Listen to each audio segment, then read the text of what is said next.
Oi, querida.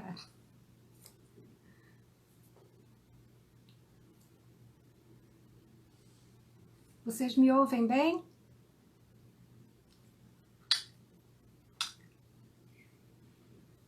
Vocês me ouvem bem? O som? O som?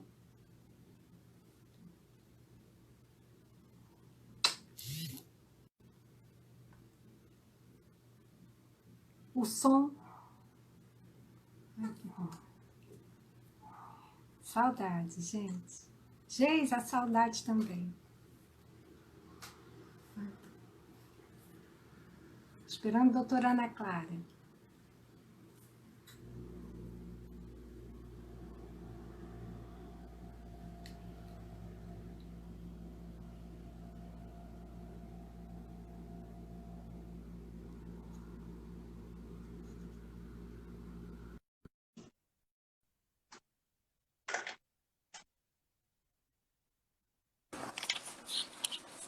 Doutora! Alô, tudo bom? Olá, muito prazer, Muito muito prazer. prazer.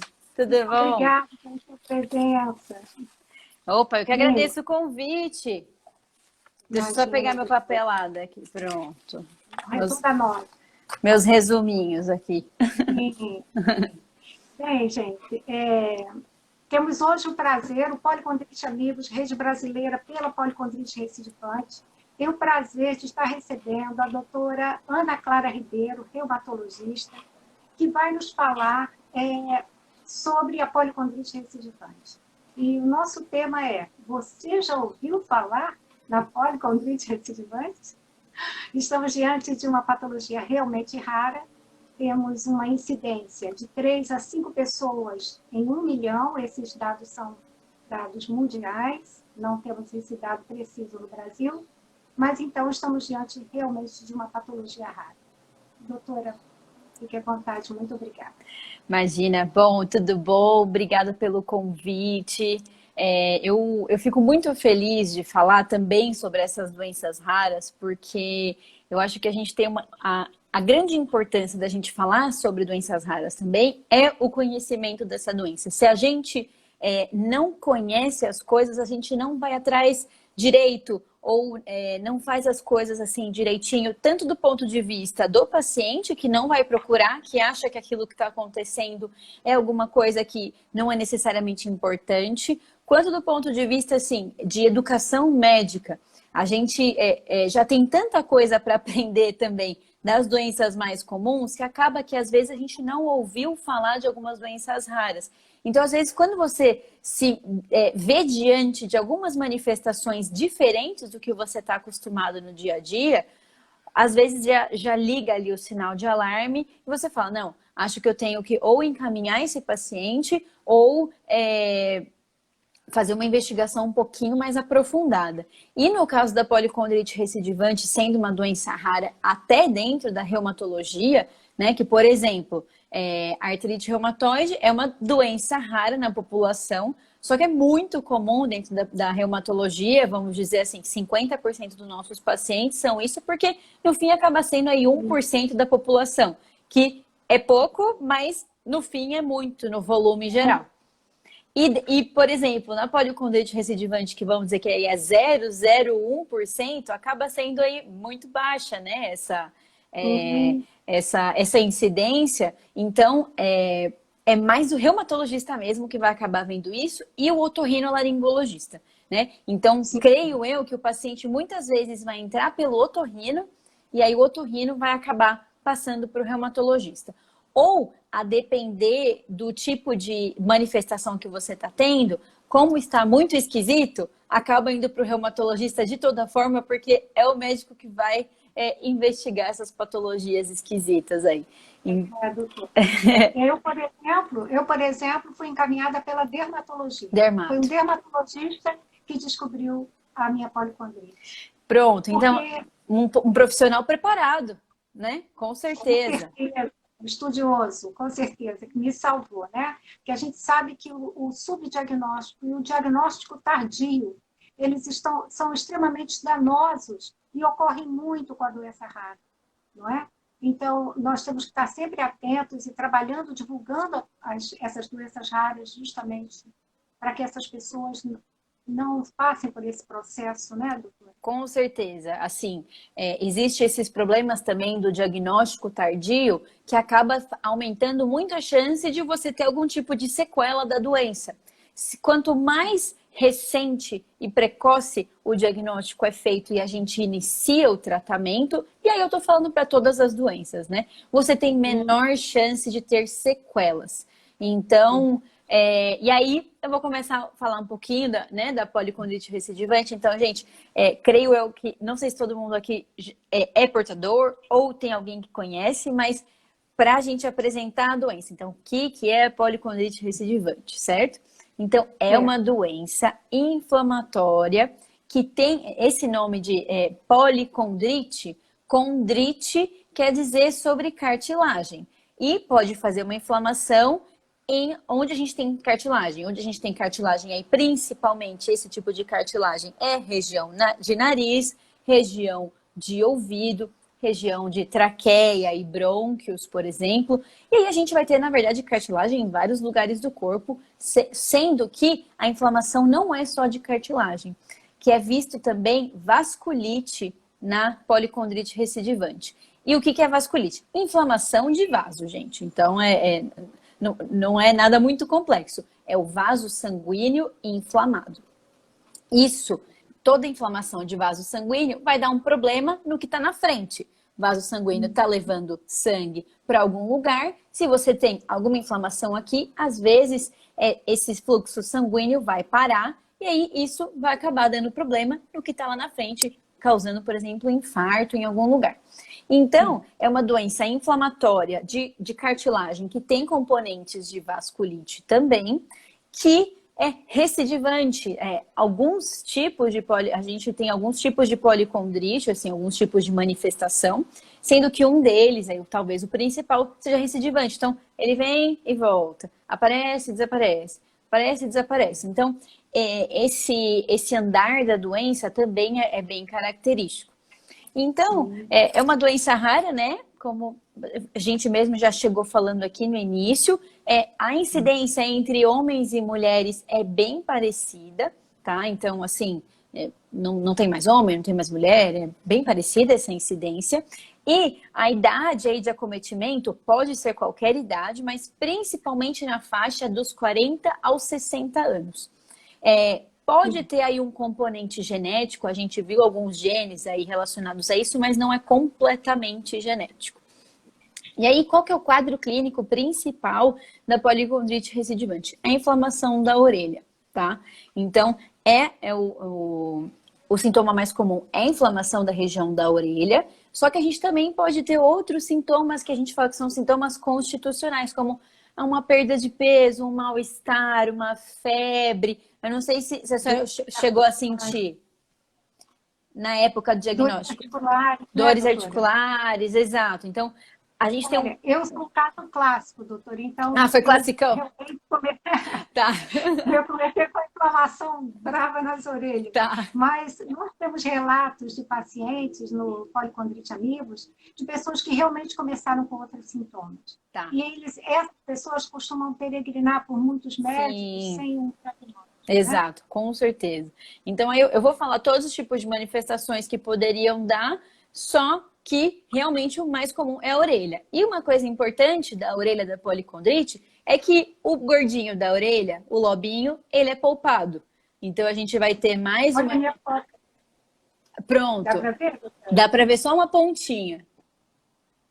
Exato. Tudo aqui vai ser inflamado, mas a pontinha tá polpada. Então, isso é um tipo de avaliação que, por exemplo, não é uma doença de pele, que se fosse uma doença de pele, por exemplo, uma psoríase ou um lúpus pérneo, alguma coisa assim, poderia pegar a pele, ele não ia polpar o lobo só por conta disso. Então, a gente já vê que é algo mais cartilaginoso. A gente tem, então, aí esses fenótipos, então, além do envolvimento da orelha, ele pode ter o envolvimento dos olhos, tá? Então, o envolvimento dos olhos aí 20 a 60% das pessoas, então as pessoas podem apresentar no começo, mas para o fim da doença, mais da metade das pessoas vão ter apresentado uma alteração, e dentre elas é episclerite, esclerite também pode ter, ceratite, uveíte, então tem alguns tipos de alteração ocular. Mas aí, Ana, mas você não falou da surdez, por exemplo, que pode dar, tá? Dentro da orelha, gente, essa alteração cartilaginosa também pode ser acompanhada, por exemplo, com uma vertigem, tontura ou um tinido, né, o zumbido que vai aparecendo, só que a perda auditiva não é da inflamação. A perda auditiva é vasculite. Então, ela até entraria dentro de quando eu for falar de acometimento vascular.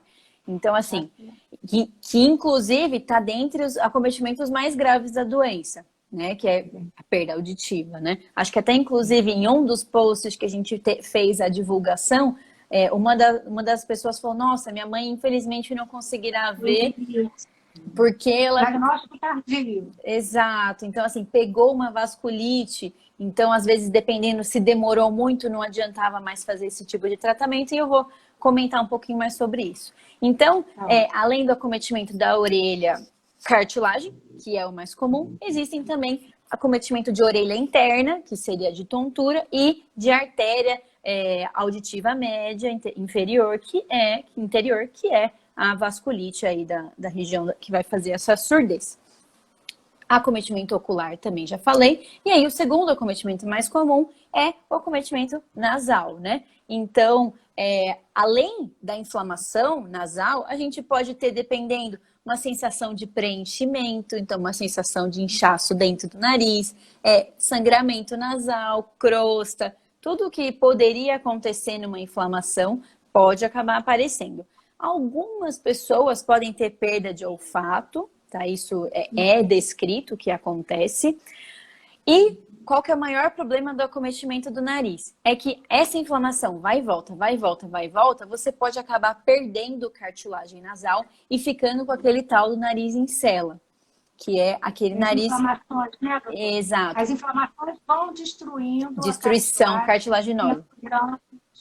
Exato. Então, você fica com aquele nariz que é como se fosse achatado aqui nessa região, que é onde ficaria a cartilagem, que é um desabamento do osso nasal, tudo, porque não tem sustentação de cartilagem.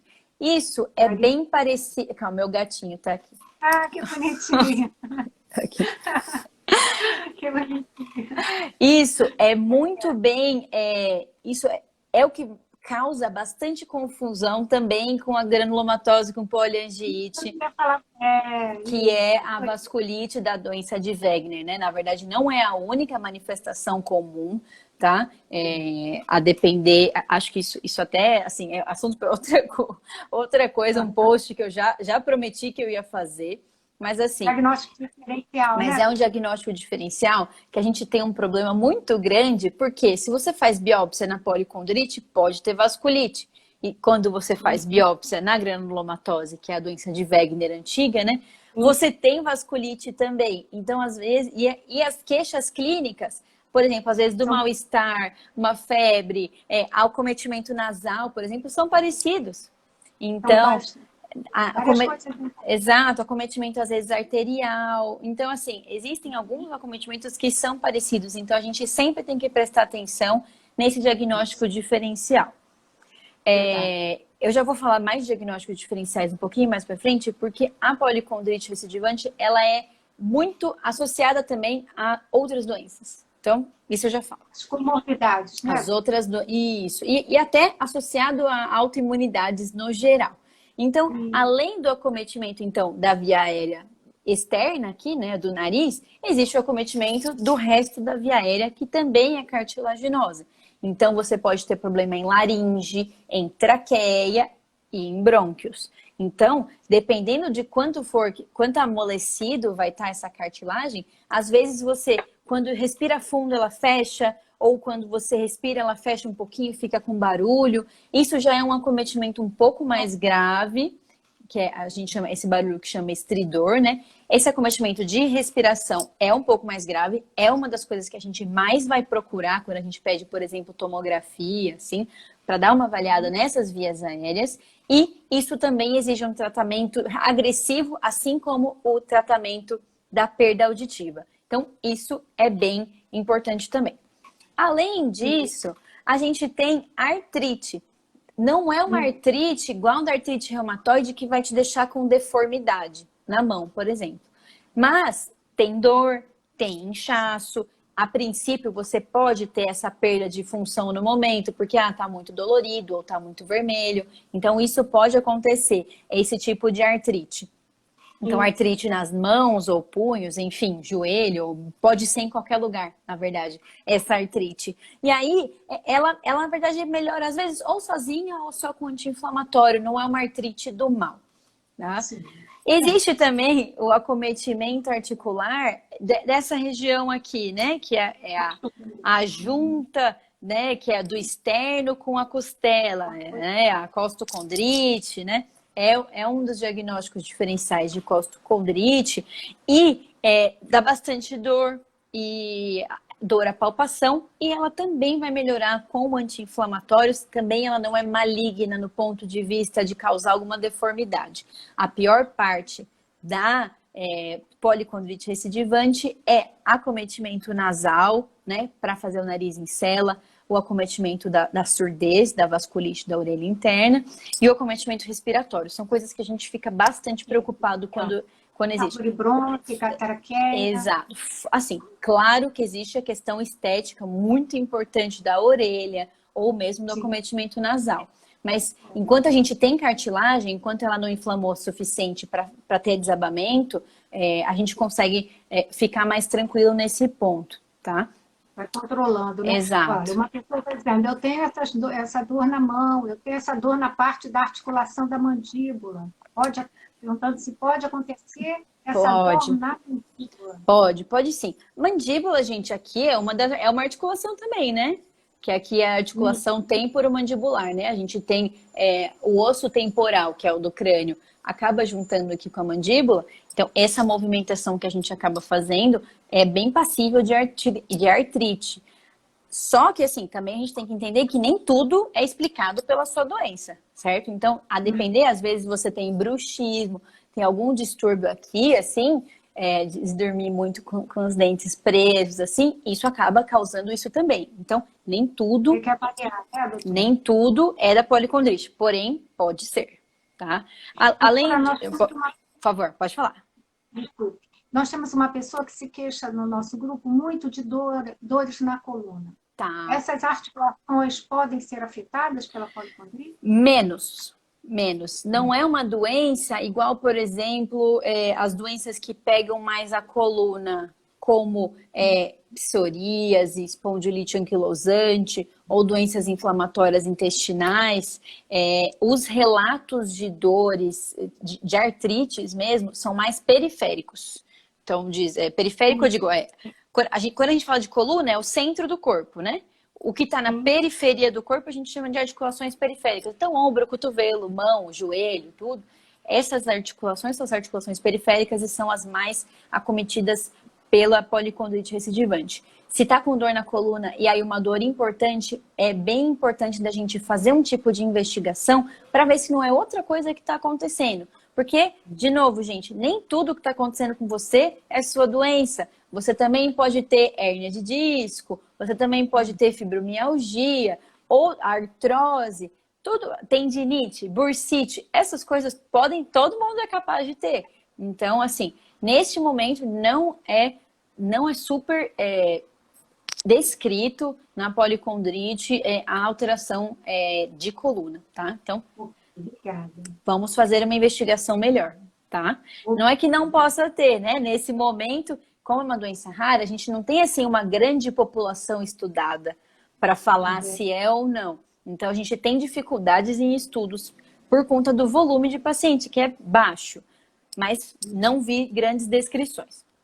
Outra coisa, então, que é também um dos acometimentos graves que a gente tem que prestar atenção, é problemas de coração. ou valvopatia, então alteração de válvula, então ou a válvula que faz, que a gente fala estenose, ou insuficiência, isso pode dar alterações cardíacas depois, ou a própria alteração, pode ter alteração de pericardite, então inflamação de pericárdio, que é o saquinho que guarda o coração, pode ter algum bloqueio, até dependendo de se a sua coronária estiver alterada, pode ter infarto também. E todo mundo, só que isso é importante de falar, gente, todo mundo que tem uma doença inflamatória crônica, ou seja, você tem graus de inflamação mais altos, você tem chance de ter doenças cardíacas maiores no quesito infarto. Por quê? Essa inflamação crônica aumenta a chance de você ter placa de colesterol nas artérias. Então, essas placas de colesterol, elas podem soltar, e aí quando elas soltam, elas fazem trombo. Trombo que fecha, acaba alterando o que está lá na frente, o que ia receber o sangue e não recebeu. Então, isso é muito importante de dizer também. Por isso que é muito importante, todo mundo tem doença crônica, manter muito bem controlado pressão, diabetes, colesterol, fazer exercício físico, alimentação saudável, tudo isso para fazer esse controle de risco cardíaco, tá? Agora, acometimentos um pouco mais raros, assim, estariam aí dentro da alteração renal, que a gente até confunde de novo com as vasculites aí, por exemplo, o Wegener. Então, a gente tem que fazer uma biópsia aí muito bem feita, tá? O padrão não é exatamente igual das duas, mas às vezes só alteração renal pelo exame de rim ou pelo exame de urina, o exame de sangue, né? Ou só pelo exame de urina, às vezes não vai te diferenciar as duas patologias. Às vezes é só a partir de biópsia mesmo. Então, é mais uma alteração aí que pode dar nas duas. Porém, é muito mais raro na policondrite recidivante você ter alteração renal. Outra coisa que pode ser alterada é o sistema nervoso. Então, a gente pode ter alteração de par craniano. Então, você pode ter...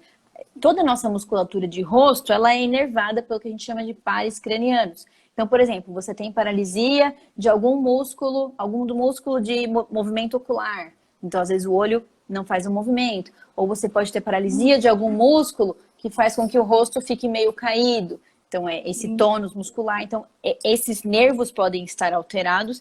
E, além disso, tem associação com outras patologias neurológicas, como pode ter convulsão, meningite asséptica, mas isso é tudo muito mais raro de aparecer. E assim, são coisas que aparecem, a gente não vai deixar passar.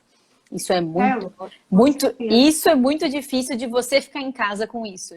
Você vai ficar assustado e vai fazer a procura de algum pronto-socorro, alguma coisa. Certo? Exato. Aí, outras alterações... Pode falar.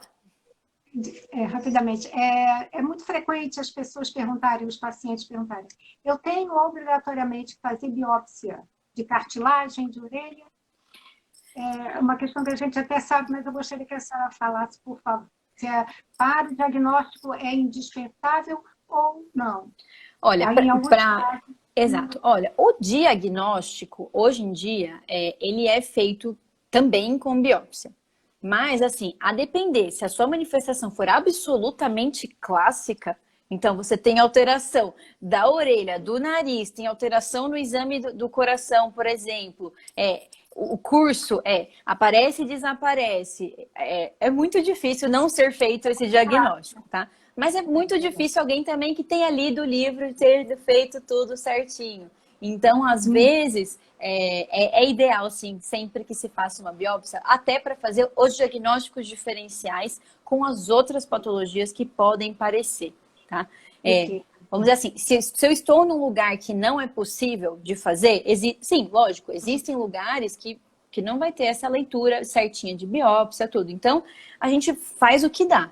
Mas, num centro em que é possível de fazer a sua biópsia, para fazer um diagnóstico diferencial até com outras patologias, eu acho que é importante sim, tá? Mas não é super indispensável se você tem um quadro clínico clássico. Acho que nesse ponto tem gente que você olha e fala, pronto, Então, Se a senhora foi super clássico até, chegou a fazer biópsia? Eu não precisei, eu tenho um caso bem clássico. Então, aí não tem necessidade, assim. Não houve necessidade, o médico realmente disse que não há necessidade. Exato. O Então, caso é clássico e ele estava certíssimo. exato. Então, assim, tem gente que vai ter alguma coisa meio duvidosa, ou tem alguma alteração em uma tomografia de tórax. Por exemplo, você tem um nódulo pulmonar, que nódulos pulmonares podem estar presentes na granulomatose com poliangiite, né, que é a vasculite. Poxa, será que esse nódulo é uma vasculite? Ou será que esse nódulo é uma tuberculose prévia, por exemplo? Então, isso aí é importante de fazer esse tipo de diferenciação. Mas quadros clássicos, não necessariamente. Realmente, assim. E muitas vezes o paciente chega no reumatologista já com duas patologias, né, doutora? Ele Exato. chega com muito comum uma doença autoimune e a pessoa ter outra doença autoimune também, Exato, né? perfeito. Confunde um pouco. Eu percebo que os pacientes, as pessoas ficam um pouco perdidas nisso. Eu vou dizer que às vezes até a gente fica confuso, viu? É muito difícil, porque assim, existe bastante associação com outras doenças, então isso é algo importante de se falar. Cerca de, assim, 30% das pessoas com policondrite vão ter associação com outras doenças. As principais são doenças hematológicas. Então, principalmente síndrome mielodisplásica, que é uma alteração de medula. Então, uma doença da medula que faz você ter alterações na produção aí ou de sangue, ou de célula branca, ou de plaqueta, ou de mais de uma série. Existe bastante associação com... Gamopatias, né, doutora? Exato. Sim, tô falando, a principal é a síndrome mielodisplásica. Mas sim, dentro das gamopatias também existe alteração junto com doenças de neoplasias de câncer, como uma manifestação aí paraneoplásica, e existe bastante associação com outras doenças autoimunes, como artrite reumatoide, como lúpus, como síndrome de Sjögren. Existe sim. Então, às vezes, existe, e aí a gente fica, às vezes, poxa, será? Às vezes você até faz um atraso de diagnóstico da policondrite, porque às vezes você fica tentando encaixar essas alterações na doença prévia. Verdade. Então, é complicado, né? E aí, assim, acho que só para fechar, de exames laboratoriais, que também acho que é uma pergunta comum. O que eu vou pedir de exame que pode ser aí alterado? Principalmente aí o PCR e VHS, né, que são as provas inflamatórias agudas, elas podem vir alteradas, sim, geralmente estão alteradas, aí refletindo um processo inflamatório. Porém, gente, não é uma prova inflamatória alterada igual você tá com uma infecção bacteriana, por exemplo. Não é tipo, tô com uma pneumonia e vai aumentar muito. É um aumento meio mais baixo, um aumento digno de doenças autoimunes, que ele é baixinho, mas persistentemente alto, tá? A gente também pode ter outras alterações até inflamatórias. Por exemplo, uma doença crônica pode cursar com anemia, por exemplo, que a gente chama inclusive de anemia de doença crônica. Ou esse estímulo que acaba dando anemia faz com que você aumente o número de plaquetas. Então, às vezes, você tem ao maior número de plaquetas do que o normal. E isso não tem a ver com doença hematológica, só com a questão de doença crônica. Você pode ter FAM positivo, mas é até baixo. FAM é o fator antinúcleo, que é um marcador de autoimunidade, tá? Ele vai estar aí positivo entre 20% e 60%, são duas porcentagens muito diferentes, tá? E o fator reumatoide também, que é também um marcador aí de doença autoimune, estará presente aí em cerca de 16% dos pacientes. Então, é baixo também. E aí, assim, qual que é o anticorpo específico, então, para policondrite recidivante? Existe aí uma especulação em torno do anticolágeno tipo 2, que é um marcador que está sendo falado, porém ele é achado em patologias que mexem com cartilagem, por exemplo, artrose. Artrose, você tem destruição articular e você acaba fazendo, às vezes, anticorpo contra esse colágeno. Então, não é super específico. Então, por enquanto... por exemplo, no lúpus, se você pedir um FAM positivo vir com um anti-SM positivo, poxa, quase certeza que é lúpus. Na policondrite, a gente não tem alguma alteração assim super casada que vai ser essa alteração. Sim. É importante de pedir o ANCA também, que é um marcador de vasculite, justamente para fazer esse diagnóstico diferencial com a policondrite recidivante. Elas podem coexistir? Sim. E é muito difícil. E aí a gente vai tratar com o que for mais grave.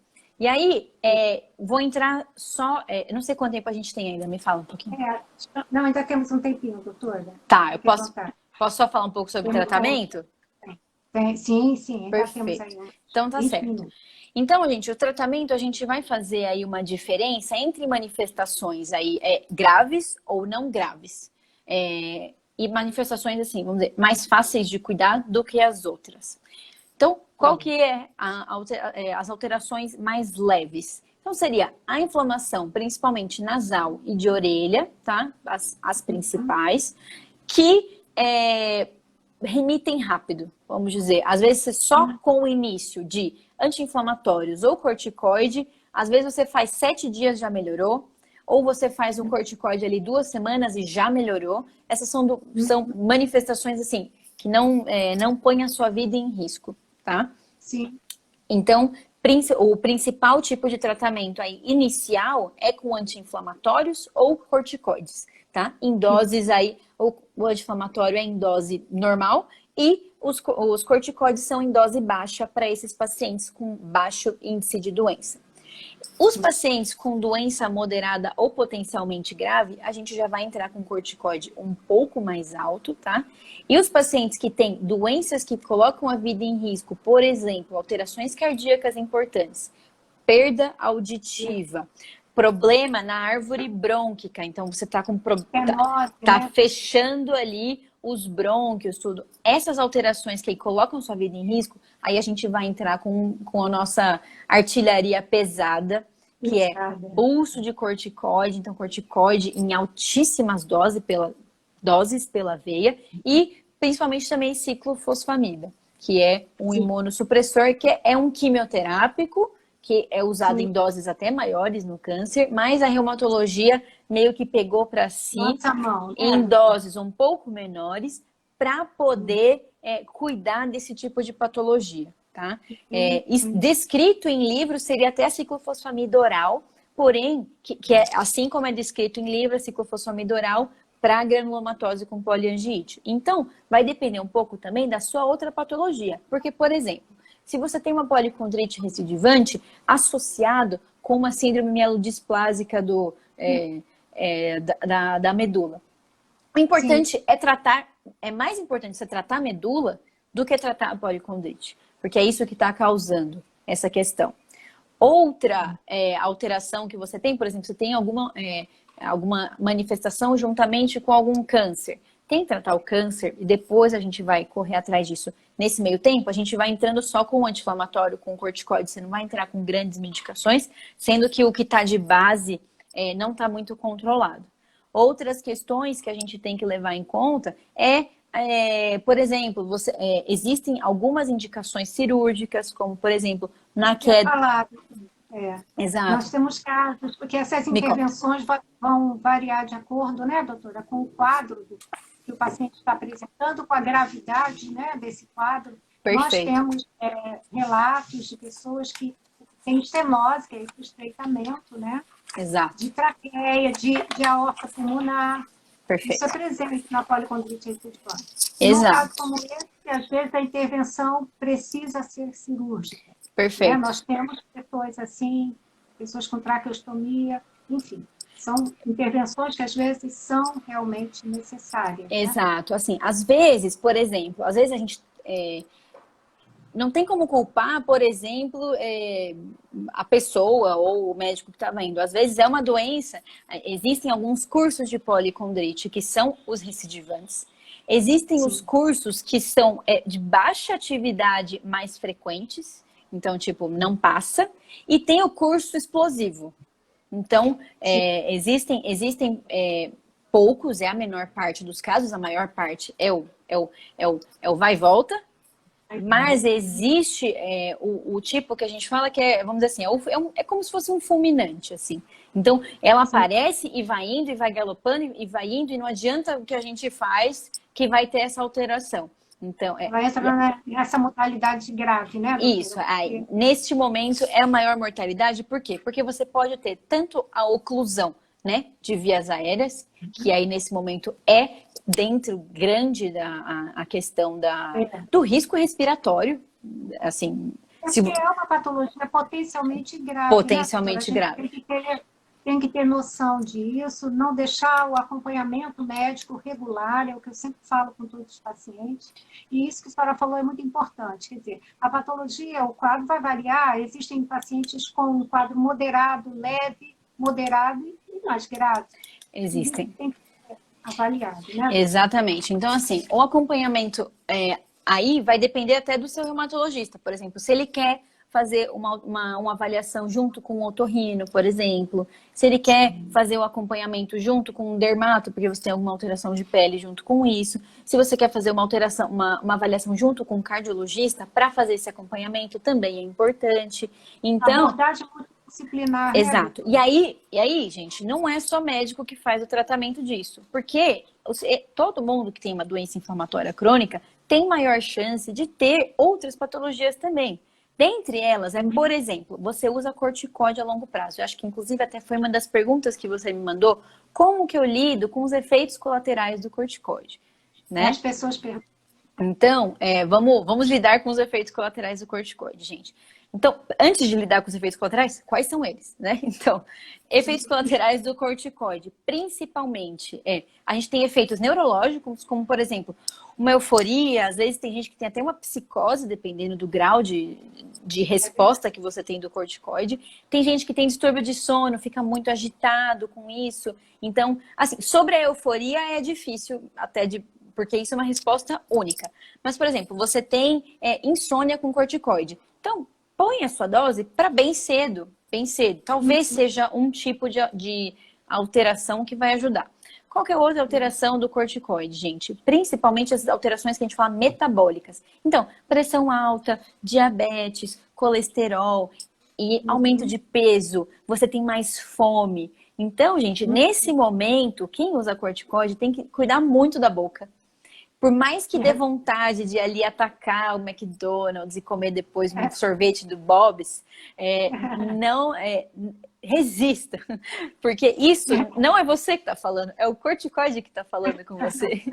Então, isso a gente fica com aquele rostinho de lua, né? Exato. Já fica então... com o rostinho de lua sem comer muito. Exato. Então, você tem um aumento de peso além de comer mais. Você tem inchaço, então você tem, né, deposição de água, uma retenção de líquido que faz até inchaço nas pernas. Você tem alteração da distribuição de gordura. Então, às vezes, a mulher tem mais aquela gordura do lado do bumbum ou mais na coxa. Aí você começa a ter uma redistribuição para gordura na barriga.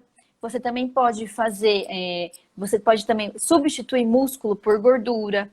Você pode fazer aquelas estrias na barriga, você pode fazer também, exatamente esse, o rostinho de lua cheia. A sua pele pode ficar com bastante fina, então às vezes você bate, faz um monte de roxo. Então, e além disso, tem os problemas ósseos, né? Então, o corticoide piora muito a qualidade óssea. Então, essa qualidade óssea ela vai ser ganhada aí com o consumo de cálcio e vitamina D, e a depender da programação do uso de corticoide, a gente vai entrar com medicamentos que protegem o osso, tá? Desculpa. Doutor, alguém está perguntando assim, tem algo para evitar ou aliviar o rosto de lua que o corticoide dá? Olha, dependendo da dose que você usa de corticoide, muito difícil, tá? Então, e aí eu vou entrar, então, acho que na pergunta até anterior, que ela perguntou, né? Como conseguir fazer o desmame de corticoide? Então, gente, como a gente vai diminuir efeito colateral de corticoide dieta saudável o máximo possível, tá? Então, né, doutor? Diminuir industrializados, diminuir farinha, diminuir açúcar, comer fruta, verdura, legume, tudo que for possível e bem balanceado, às vezes, exatamente isso que você falou, fazer acompanhamento com o nutricionista. Então, o médico não está sozinho aí, porque a gente também não sabe orientar completamente a alimentação, tá? Então, assim, eu consigo orientar isso, mas eu não consigo orientar porções, porque depende do seu gasto calórico inicial. Então, tudo isso tem que ser bem avaliado. A avaliação com o educador físico e fisioterapeuta para exercícios físicos. Então, tanto para diminuir as comorbidades, como para diminuir o ganho de peso. Então, para controle também de saúde óssea, o exercício físico é fundamental.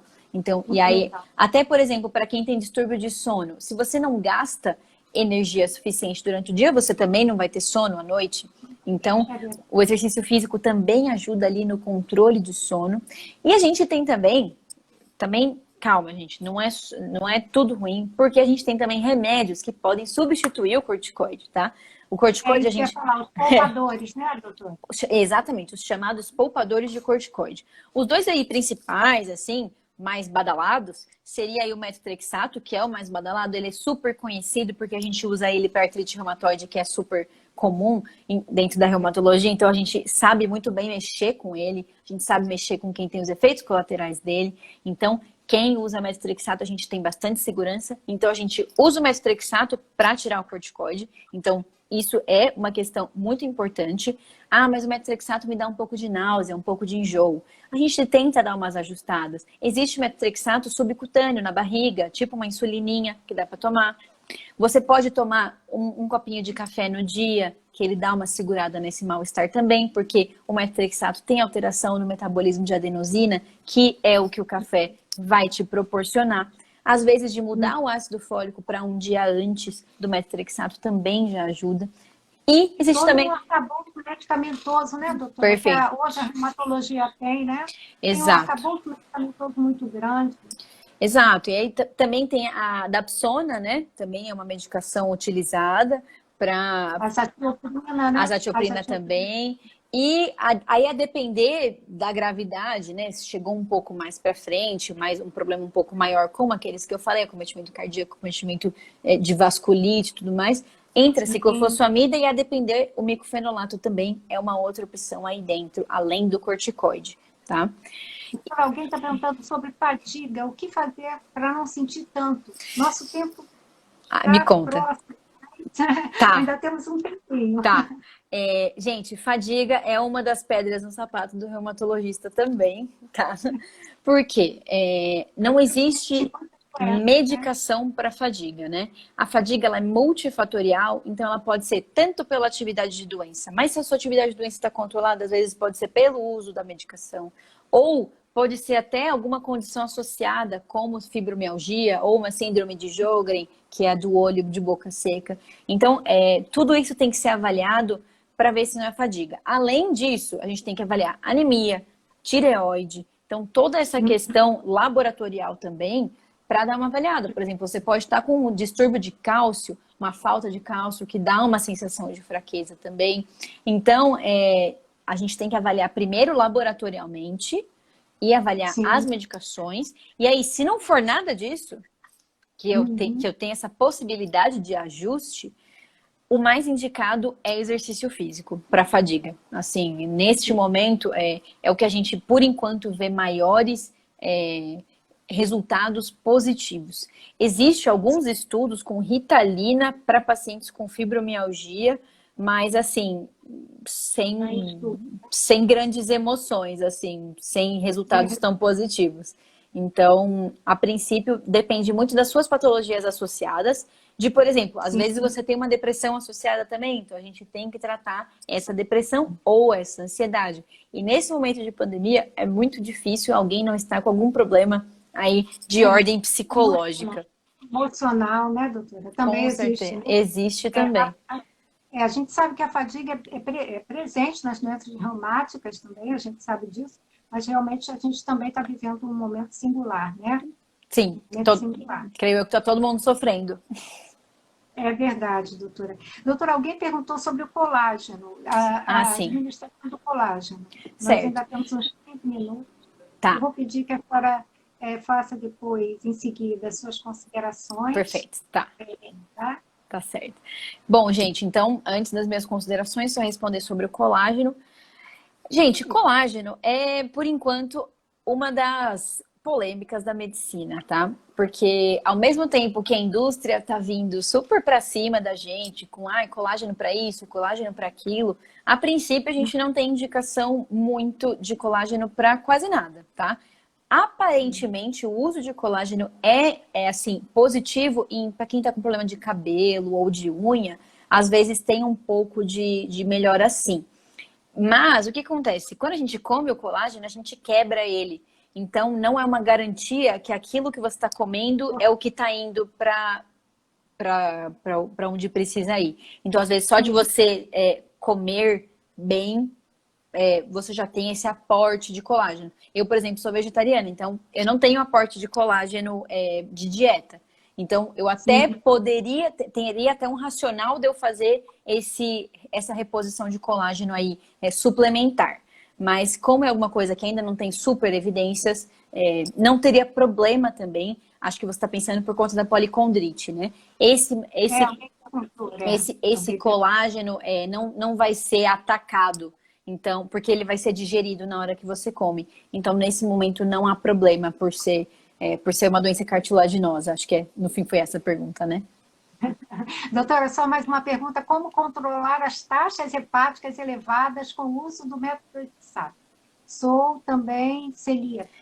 Bom, aí tá mais uma doença autoimune que pode ser aí, né, acometida juntamente com a policondrite recidivante. E o controle das enzimas hepáticas vai depender muito, assim, tanto de alimentação quanto de uso de álcool ou de comidas gordurosas. Então, isso tem que ser muito bem avaliado, tá?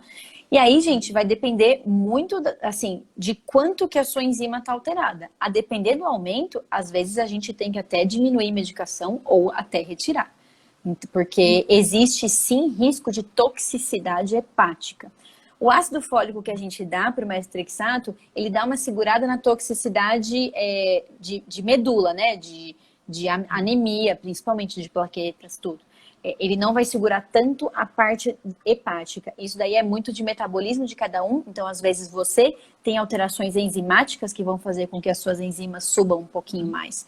E tem a questão celíaca também. Então, vai depender muito da dieta, evitar a ingesta de álcool e, a depender, diminuir medicação ou até trocar. Existem outras opções de medicação também, não só o methotrexato. É verdade, é verdade. Doutora, as considerações? Oi, pode. Como nós falamos no início, a policondrite recidivante é uma patologia rara, uma doença reumática autoimune rara, e é muito recorrente que se fale pouco dela, inclusive em ambientes científicos, em artigos, em lives, etc. Na sua opinião, o que nós poderíamos fazer para melhorar isso? Para se falar um pouco mais sobre doenças reumáticas autoimunes raras.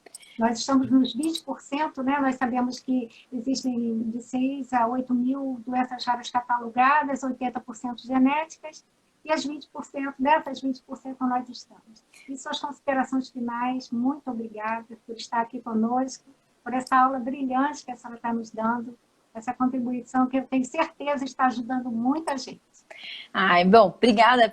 Primeiramente, eu acho que o seu convite a mim é inclusive uma das nossas estratégias de conseguir falar mais sobre isso, né?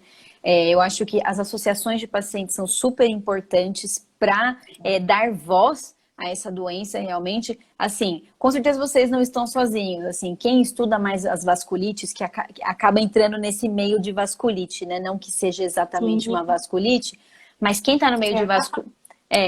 os médicos que são especialistas em vasculite, eles acabam falando um pouquinho mais sobre isso, então sempre existem mesas de policondrite recidivante também, mas não é em todo o congresso que tem, isso também devo dizer.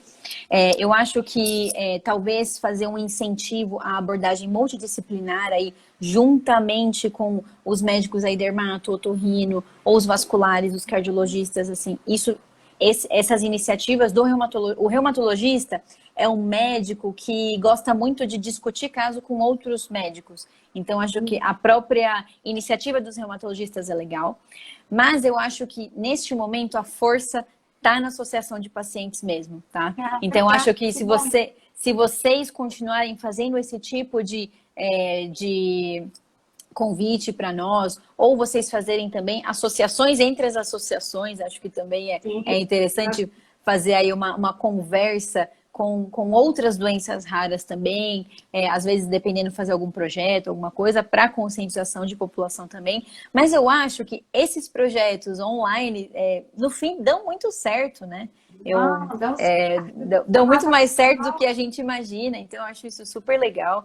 É Então, assim, verdade, olha, tem mulher aqui de Barcelona, olha só. nos saudando, e muita gente aqui agradecendo, dizendo que está excelente seus esclarecimentos, adorando aqui a sua live, Então, acho que essa nossa assim, eu acho que a questão é divulgação mesmo. Então, parabéns pelo trabalho de vocês, obrigada pelo convite. Bom, mais para frente, se a gente quiser fazer aí outra live com alguma abordagem específica, a gente faz também.